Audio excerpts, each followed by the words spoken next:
The CBS Radio Mystery Theater presents...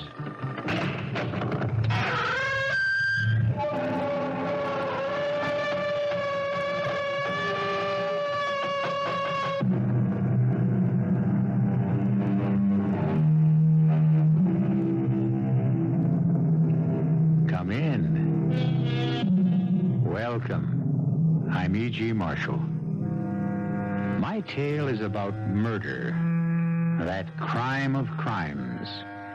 Shakespeare said, "Murder, though it have no tongue, speaks with most miraculous organ." And indeed, in this case, the murderer unwittingly convicts himself by saying too much. It is a story with surprising twists and turns, with double crosses on double crosses. Listen to a man being set up to murder. She's dying. Slowly. 10 years, the doctor said. Do you expect me to hang around in the background all that time, waiting for her to die? I'm not going to wait, Bill. Adrian, darling, listen to me. It's a simple decision you have to make, Bill. We'll be penniless. I'll have nothing. Not if she dies while you're still married to her. Not if she dies knowing nothing about me. Not if she dies before she can change her will.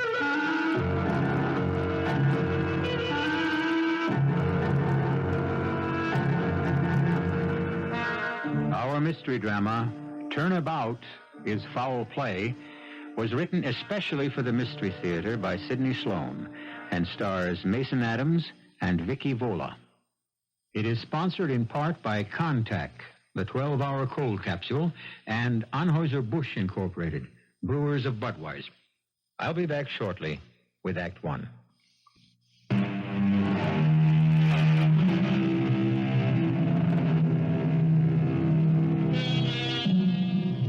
The car pulled into the parking lot of the seedy motel, which bore the name Ritz Manor, Rooms and Meals, Reasonable Rates.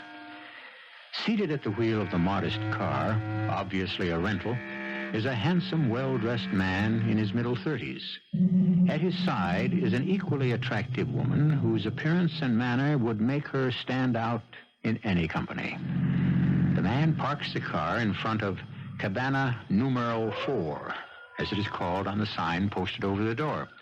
He gets out and opens the car door for the woman. This flea bag again. It's safe. They know me here. They don't ask questions.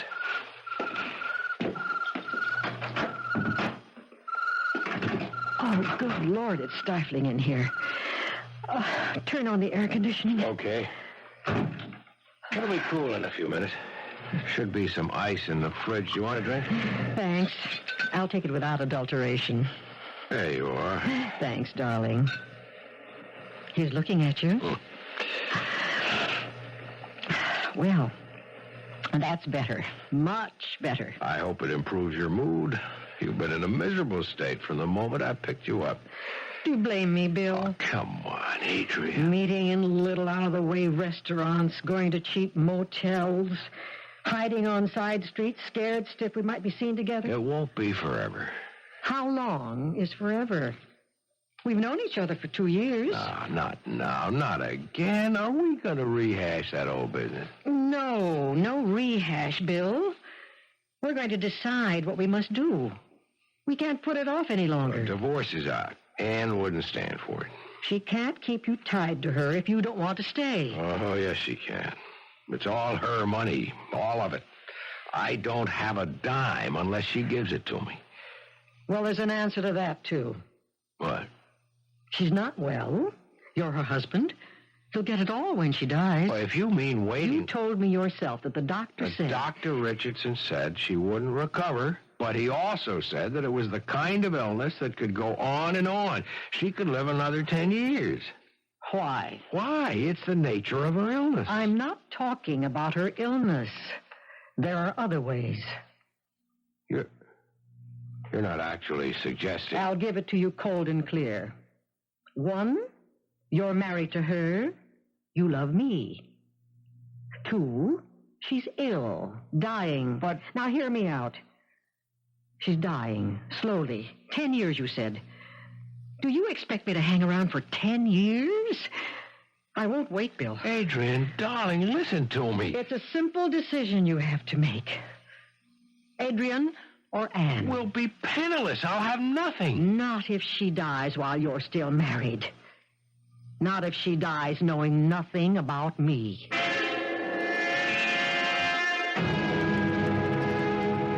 Now, Mrs. Sperling, I want you to relax completely. I want you to be receptive to my words. Yes, Doctor. But it is not my words which will cure you. You must cure yourself.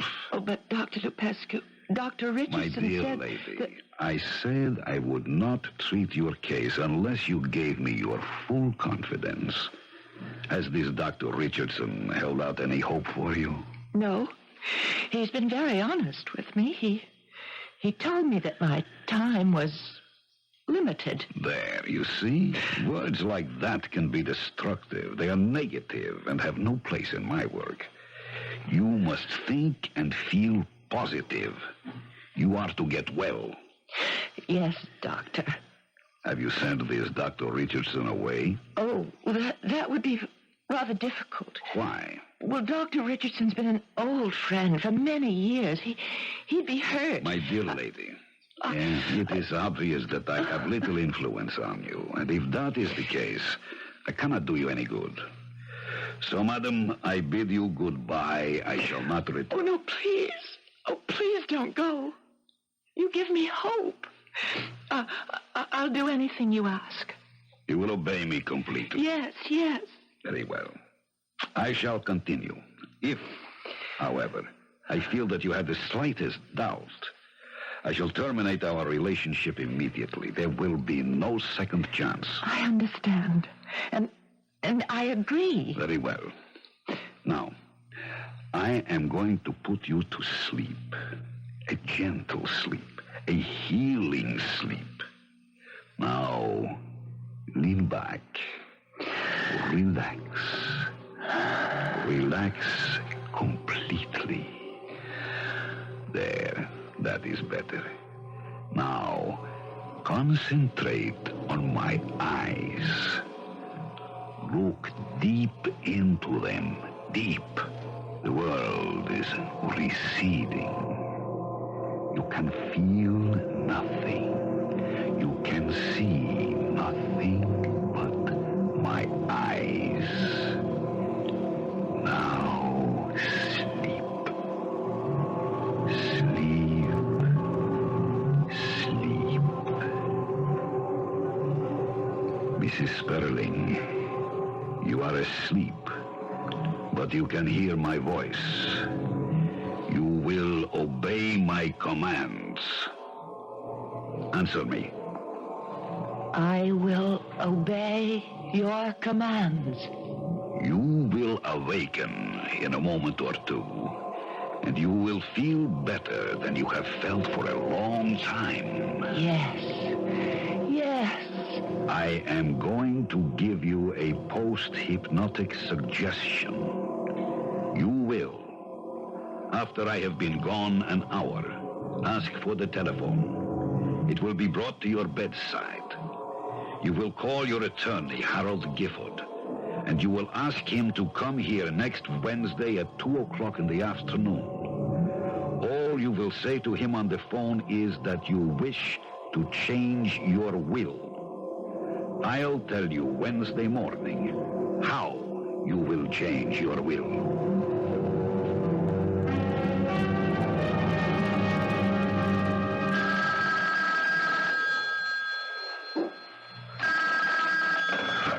Hello. Bill?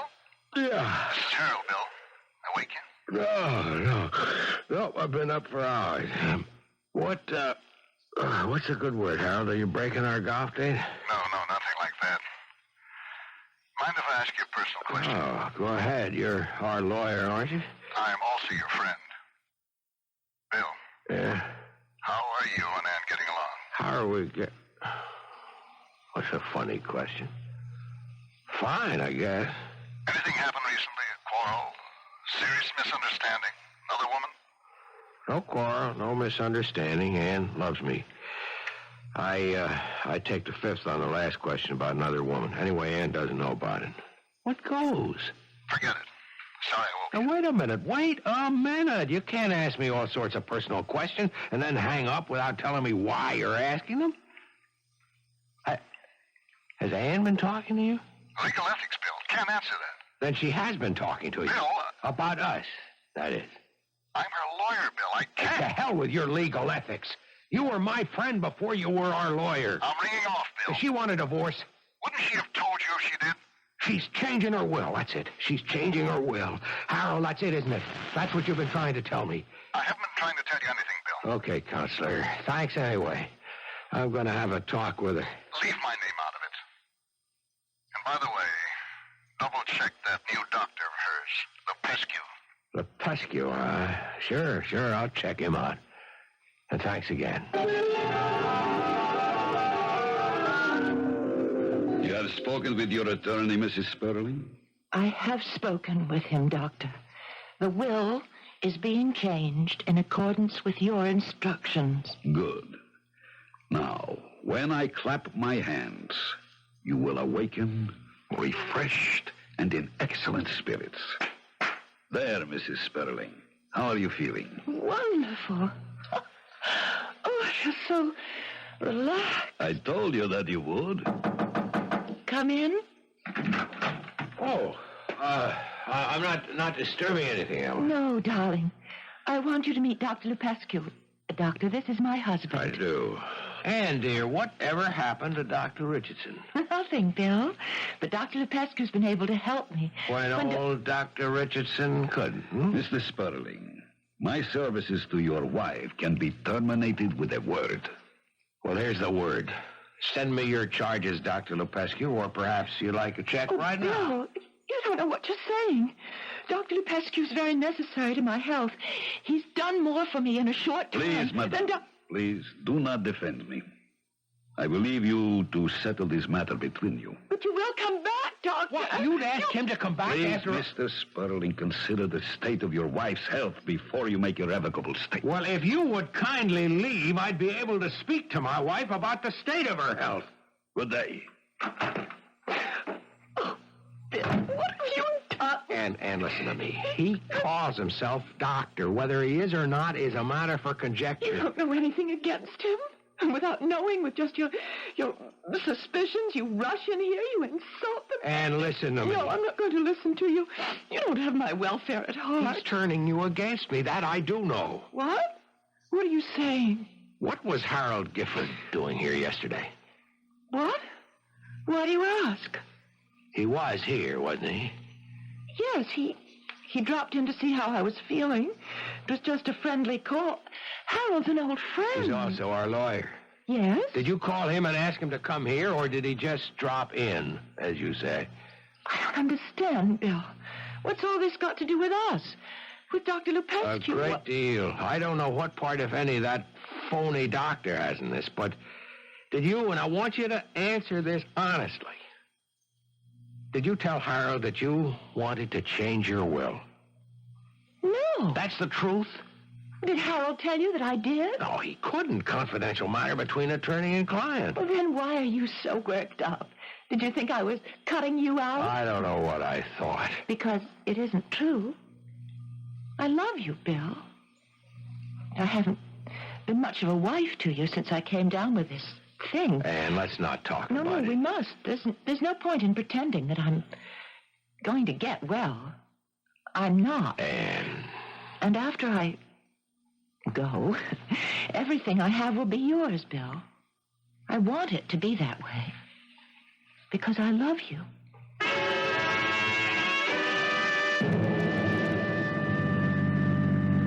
Penny for your thoughts, Bill. What? You've been so preoccupied. I'm sorry. Something bothering you? Yeah, plenty. Do you want to tell me? My wife is changing her will. What? How do you know? I know. Gifford called me. He's our lawyer. I'm being cut out. Completely? Oh, a few crumbs might be left for me. I don't expect it'll be much. Okay. What's the next move? I've spoken to her. She denies everything. Can you believe her? I want to, but there's this new Dr. Lepescu. He seems to exert a very strong and a sinister influence. Listen, Bill, and listen carefully. She hasn't much longer. No, Adrian. Adrian, you're urging me to kill her, aren't you? You're telling me to commit murder. No, Bill. Not murder. What? An act of mercy. She's sick, a lingering illness. Wouldn't it be more humane to shorten her agony, her pain, the wait for death? Adrian, please. Okay. Let's consider it selfishly. I love you, and you love me. She stands between us. She's legally your wife. Divorce is impossible. No, it's not impossible. We just wouldn't have the money. I'd stop being a damn parasite, and I'd get myself a job. A job? Don't make me laugh.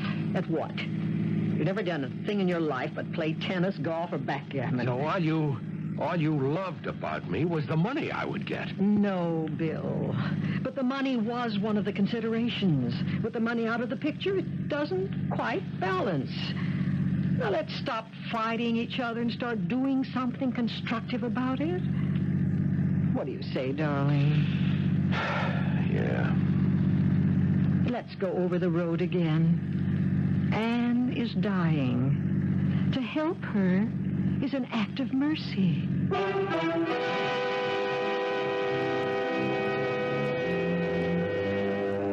Bill Sperling is being forced to make an important decision. To paraphrase an old expression, some men are born murderers, some achieve murder, and some have murder thrust upon them. I'll be back shortly with Act 2.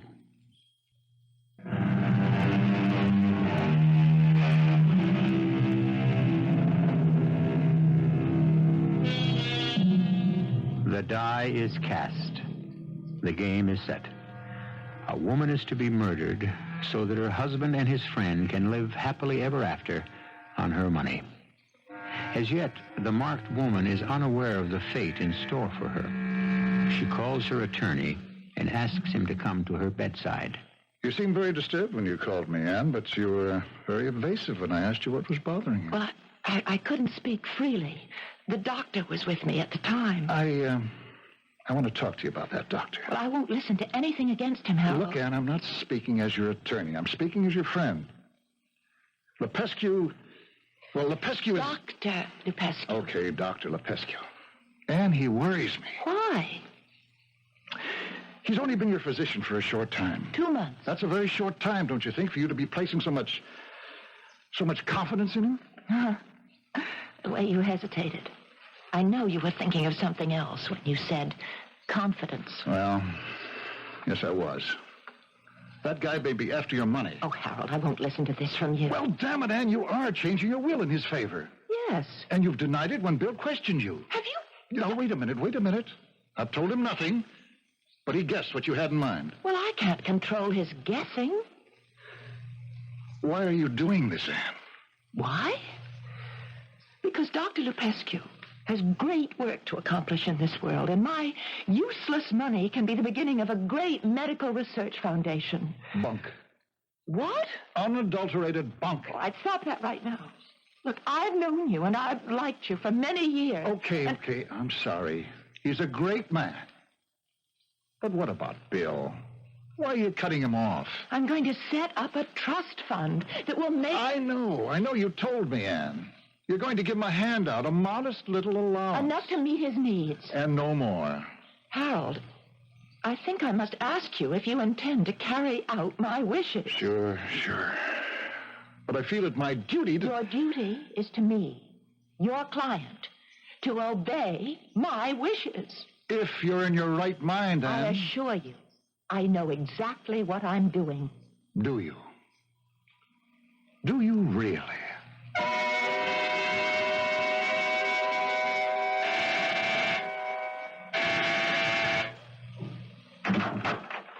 Oh, Bill. Well, come in. I wasn't expecting you. Well, were you asleep? It took you so long to answer. No, I wasn't asleep. I thought we decided it wasn't a good idea for you to be seen here. I had to talk to you. Look, it has to be done right away. The sooner the better. Gifford has got the will ready for her signature, and I found some scribbled handwritten notes of hers in the wastebasket. Guess how much she's going to leave me? $10,000 a year. I couldn't go 3 months on that. Well, what's the plan? Here, look at this. It's a suicide note. Oh, to my dear husband. Bill, forgive me for what I'm about to do, but as you know, my life has been intolerable. I know I can never recover my health, and although I know how hard this will be for you, I must put an end to my pain. I know you will understand, my darling, your loving wife. What do you think? 2 things wrong with it. 1, it isn't signed. I'll get her to sign it. I'll slip it to her to sign along with a raft of other papers. I have to do this every month to take care of certain business and investment matters. Okay, you'll get her signature. On a typewritten suicide note? How kosher do you think that's going to look? Well, she uses her typewriter for almost all her correspondence. Including suicide notes? If I were the police investigating this, I'd be mighty suspicious. Look, I can't force her to write the note. Can I? No, I guess not. No, if I'm questioned, I'll point to the fact that since she's been ill, she's written everything on the typewriter. It's on a special stand next to her bed. Yeah? Well, what else? What else is there? A little matter of how it's to be done. Oh, sleeping pills, an overdose. See, every night when I'm home, I bring her a warm glass of milk. In the milk? Yeah. And then I'll substitute a second milk glass and wash the first thoroughly. The empty pill bottle? On top of the suicide note. When? Tonight.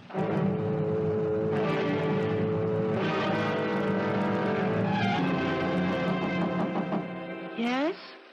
It's me and Bill. Oh, come in, Bill. Come in. I thought you might be asleep, dear. No such luck. You know the trouble I have getting to sleep. What a pleasant surprise.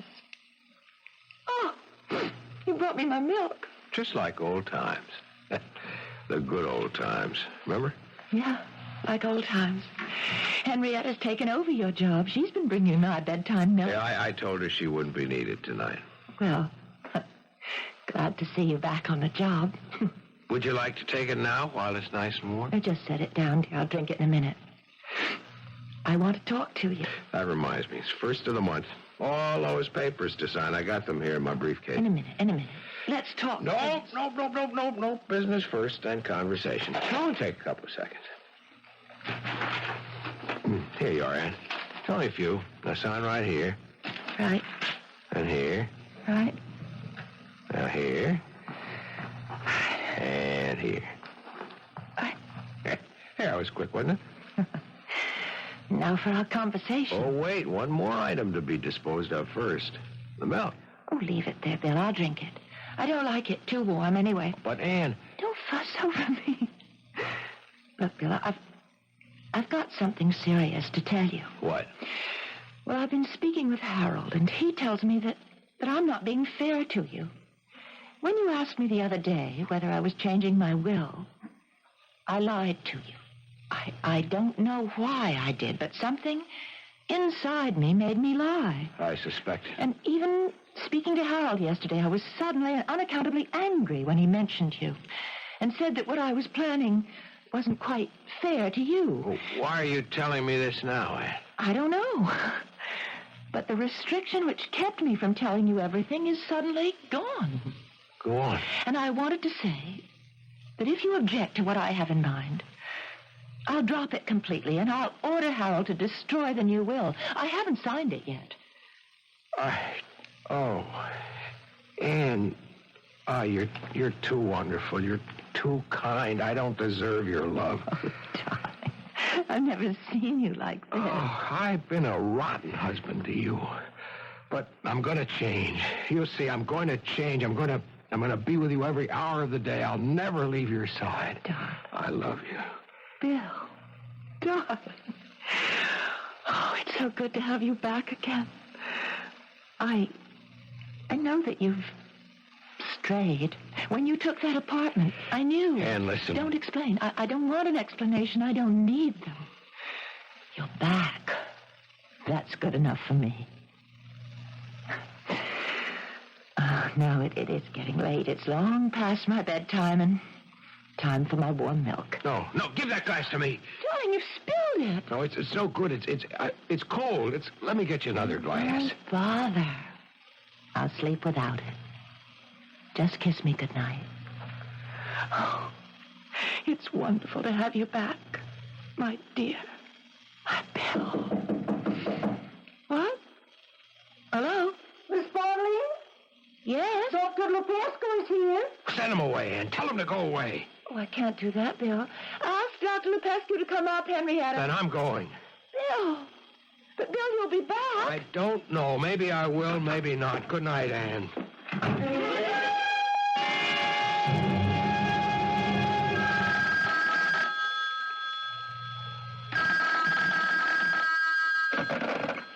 Yes? Adrian, I just came from the house. Yes? I'm afraid that I was interrupted and then... You didn't do it. You didn't answer me. No, everything went as I planned and then... Then you lost your nerve. You chickened out. All that money for us and you chickened out at the last minute. No, look, Adrian, you don't understand. She said that she would tell Gifford to destroy the new will. Destroy it? Are you sure? Yes. Has she signed it yet? No, she told me she hadn't signed it. Can you believe her? I believe her. But you said you were interrupted. By whom? By Dr. Lupescu, but I had already decided that I couldn't go through with it. You hadn't given her the milk? She tried to take and drink it, and I grabbed the glass. It spilled, but this was before Lupescu got there. And when he came, I left. How long ago did this happen? I don't know, 5 minutes, 10 minutes. I stopped at the first phone I saw to call you. You could go back. You could go back now. No, I couldn't go back. I don't know how I could have thought I could kill her in the first place. No. I guess I was asking too much of you. Look, I want to see you. No. We've got to talk. It's over. It's all over, lover boy.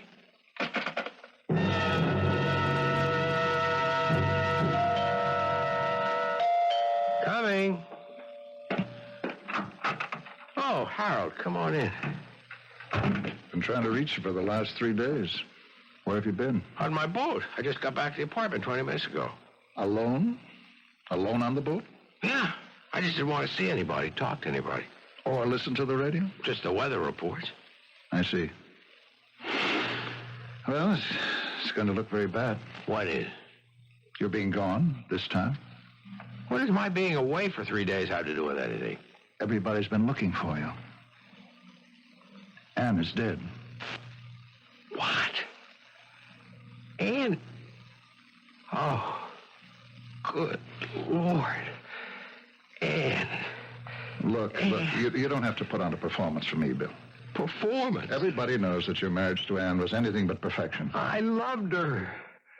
That night when I saw her, I realized for the first time in years how much I loved her. I made up my mind that I'd cut out all the nonsense and try to make her last few years a little happier. How did you leave her? Well, the party was a little messed up. I was with her just as she was going to sleep. Henrietta knocked and said that Dr. Lupescu was downstairs, and Anne told her to send him up, and that angered me, and I left. That's about what Henrietta told the police. The police? Yes. It seems that Anne died from an overdose of sleeping pills. Sleeping pills? They were given to her in her warm milk, which she always takes before going to sleep. Henrietta says that you insisted on taking the milk up to her. But she didn't. I mean, I accidentally spilled. I brought her the milk, but she didn't drink it. It spilled. You'll have to see the police, Bill. I suggest that you do it right away. You think that I killed her, don't you? Better try squaring this with the police, Bill. You're wasting your time on me.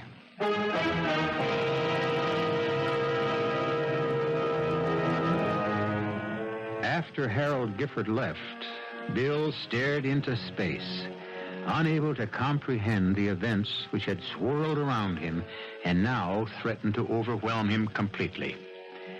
Anne's death was difficult enough for him to accept, but now he must face the police and their questions with the knowledge that despite his innocence, he must appear guilty to them. I'll be back shortly with Act 3. This is WBBM, Chicago News Radio 78.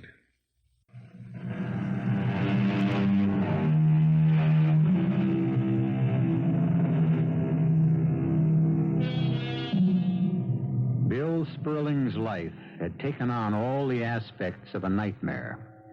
It is true that he had planned to murder his wife, but at the last minute, he found that he could not do it. Imagine his bewilderment when he hears that his wife has been murdered, and in exactly the manner he had contrived. The finger points in only one direction, his.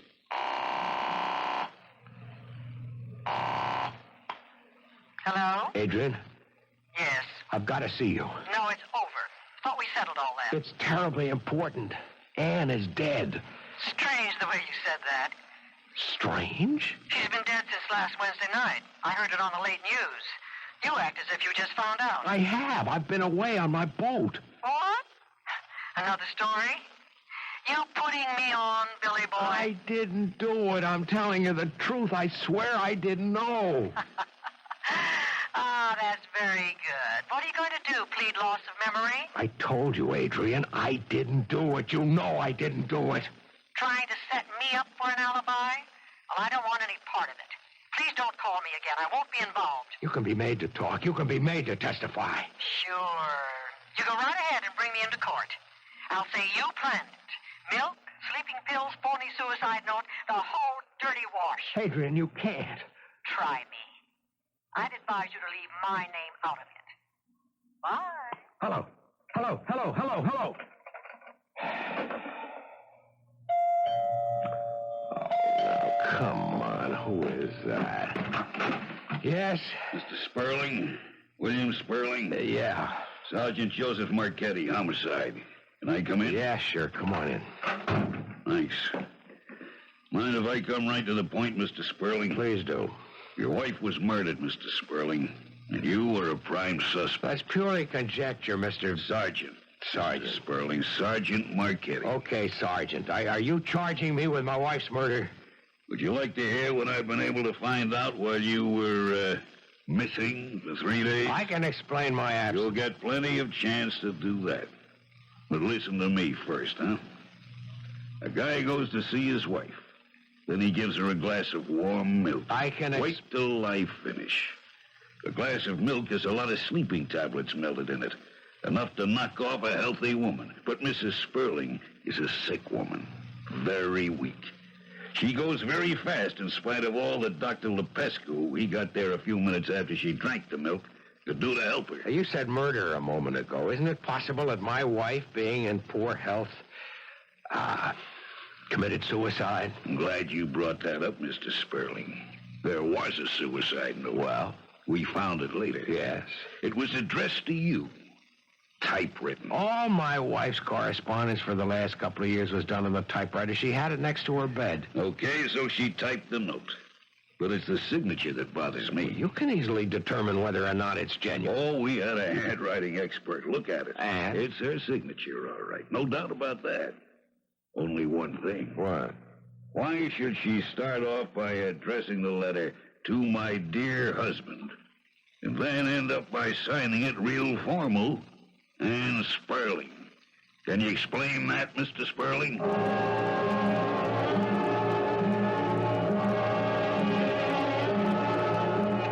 Harold, I don't want to see you, Bill. You've got to help me. No, find another attorney. I'm too busy. You're condemning me without listening to me. You could give me a few minutes. I'm an old friend, Harold. 5 minutes.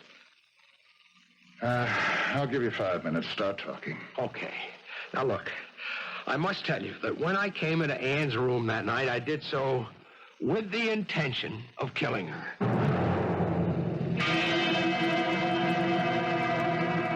It's going to be a tough job selling that story to a jury, Bill. Changed your mind at the last minute, eh? It's the God's honest truth. Maybe it is. But they're going to think if he didn't do it, who did? Lepescu. He came in right after I left. Why should he? He was going to get all our money. You're forgetting one very important thing, Bill. The will had not yet been signed by Anne. The only one to gain by her death would be you at that time. Yeah, why should he do it? All he had to do was wait. I don't get it. I mean, he knew that Anne hadn't signed the will. If he killed her, he wouldn't get a dime. Why should he do it? Bill, that's it. He kills Anne, but there's no motive. He's in the clear. And you're sunk. Yeah, but Harold, You come to trial. You're convicted. Life in prison. Yeah, but he still doesn't get the money. He can get it. He sues to have the will overturned. The intent of the new will, even if not signed, is for him to get the money. Any lawyer worth his salt could win this case. They'd call me for a witness, subpoena all the papers I've prepared. Harold, you're right. He killed her to make it look like I did it to stop her from signing. Smart. Very smart. But now that we know, we may be able to trap him. Wait a minute. I just thought of something else. Was it just coincidence that he came to see Anne that night? Doctor seeing his patient? So late? Tell me, do you think it possible that he knew I was going to be there? That he came so that he would be taking no chances that I'd lose my nerve? Who would know that you were going to be there? I don't know. Maybe. Anyway, what about Lepescu? Here, I've got his number in my book. Let's see.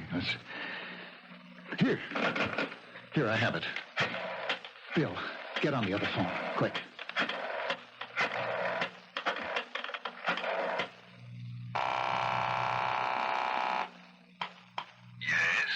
Yes? Dr. Lepescu? This is Harold Gifford calling. Oh, yes. The late Mrs. Sperling's attorney. Yes. What can I do for you? Doctor, you may not be aware of the fact that Mrs. Sperling has left you a major portion of her estate. No. Really? This comes as a complete surprise. Are you certain? I have the papers right in front of me.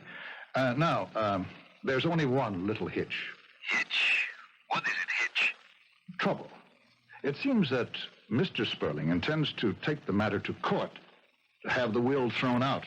Thrown out? He can do that? I don't think so. Everything is perfectly legal. However, he can claim undue influence, pressure, etc., etc. One moment. Mrs. Sperling had signed the will? Oh, yes. That is not what she told me. What? I thought that you said... No, well, you see, doctors are privy to confidences, and Mrs. Sperling... Hadn't actually told you about changing the will, right? Well, I would say, yes. However... She had not told you that she had signed the new will. No. As a matter of fact, I was trying to dissuade her from making me the beneficiary. Well, you can refuse to accept it, you know. That would make Mr. Sperling's suit unnecessary. And he would get it? Oh, yes, he would very likely get everything. As a matter of fact, I understand the police have a witness who can completely exonerate Mr. Sperling. Oh, what is her name? I don't know her name, Doctor, but I suppose it is one of those false leads thrown out by the police to trap the real killer, wouldn't you say? Wouldn't you say, Doctor? Doctor? Yes, of course. One more thing. There are certain little legal formalities. I must have your signature on several documents. And, I can't be in your offices at 3 tomorrow. 3 o'clock will be fine. Goodbye. Bill, I think we've knocked him off base. He's got an accomplice. And it suddenly occurs to me that I know her name.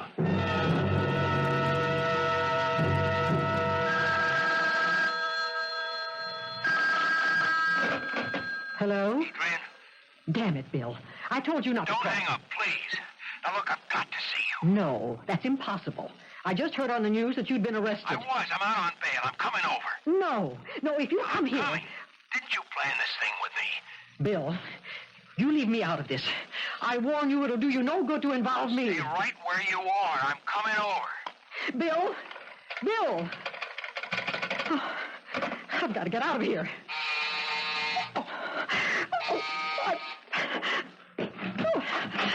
Well, my dear Adrian, where are you going? Frank, Bill just called. He'll be here in a few minutes. Oh, really? He was arrested late this afternoon. He posted bail. He's out. He's coming here. I don't believe you are lying. Lying as usual. He mustn't find you here. He'll know everything if he finds us together. I won't be here long, my dear. Only you will be here. But you won't be a very cooperative witness. Witness? Yes, I heard how you have been talking. Who told you that? Mr. Gifford, Mrs. Sperling's lawyer. It's a lie. I wouldn't betray He you. said the police had a witness who could clear Sperling of the murder charge. Only you can do that. He was trying to trick you, don't you see? No, he is too stupid to lie to me. I distinctly remember he said it was a woman. No. He said she. You've fallen into a trap. You've got to get out of here. I don't believe you. You've turned the tables on me. You've thrown in again with Sperling because you think he'll have the money. No. Don't move away, my dear. No, don't. The needle won't be painful. Don't, please. Please, you're wrong, don't. Hold still. No. You can't run. You can't lie. Ever again.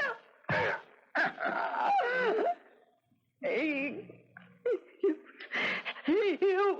Oh. Open up! Open up! Police! There he is at the window. Stop him! Stand where you are, the pesky, or I'll shoot. You're under arrest.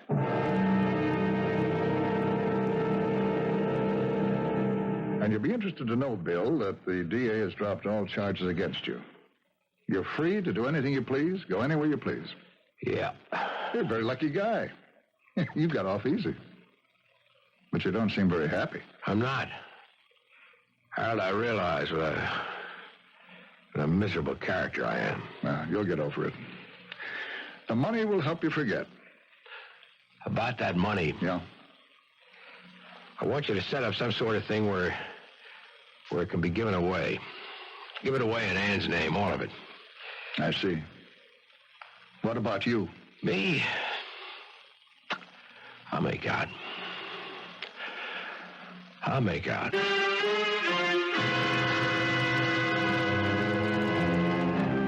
Bill Sperling, a weak man, a selfish man, urged, persuaded, walked down the dark road that led to murder.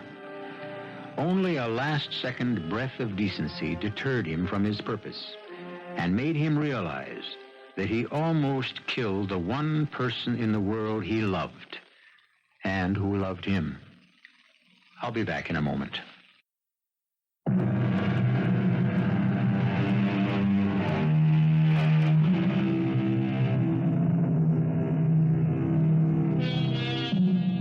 You have just heard a tale of weakness, betrayal, and murder. When Bill Sperling walked out of his attorney's offices, alone, penniless, his empty life before him, he had one small seed of consolation. He knows Ann's money, which he once wanted enough to kill for, would be used for good. He knew in his heart that that was the way she would have wanted it to be used. Our cast included Mason Adams, Marian Seldes, Vicky Vola, Jackson Beck, and Sid Sloan. The entire production was under the direction of Hyman Brown. And now, a preview of our next tale. They got me down on the local casualty list. They think I'm dead. Do you get what I'm saying? They've listed me as dead. But how can that be? Well, I must have helped it along a little. I switched wallets with a guy. His was fatter than mine, but he had no use for it anyway. But then the whole train caught fire. He must have been burned beyond recognition. But the wallet was okay. Why, that's awful. You'll have to tell them. No, I don't have to tell them a thing. Why should I? But what for? No, now listen. What's the only valuable thing we own? What? You know about the insurance policy? Yes. $75,000. $75,000. More money than we could save in a lifetime. But we can't collect it. Not if you're alive. I'm going to stay dead, Myrna. Understand? Radio Mystery Theater was sponsored in part by Buick Motor Division. This is E.G. Marshall inviting you to return to our Mystery Theater for another adventure in the macabre. Until next time, pleasant dreams.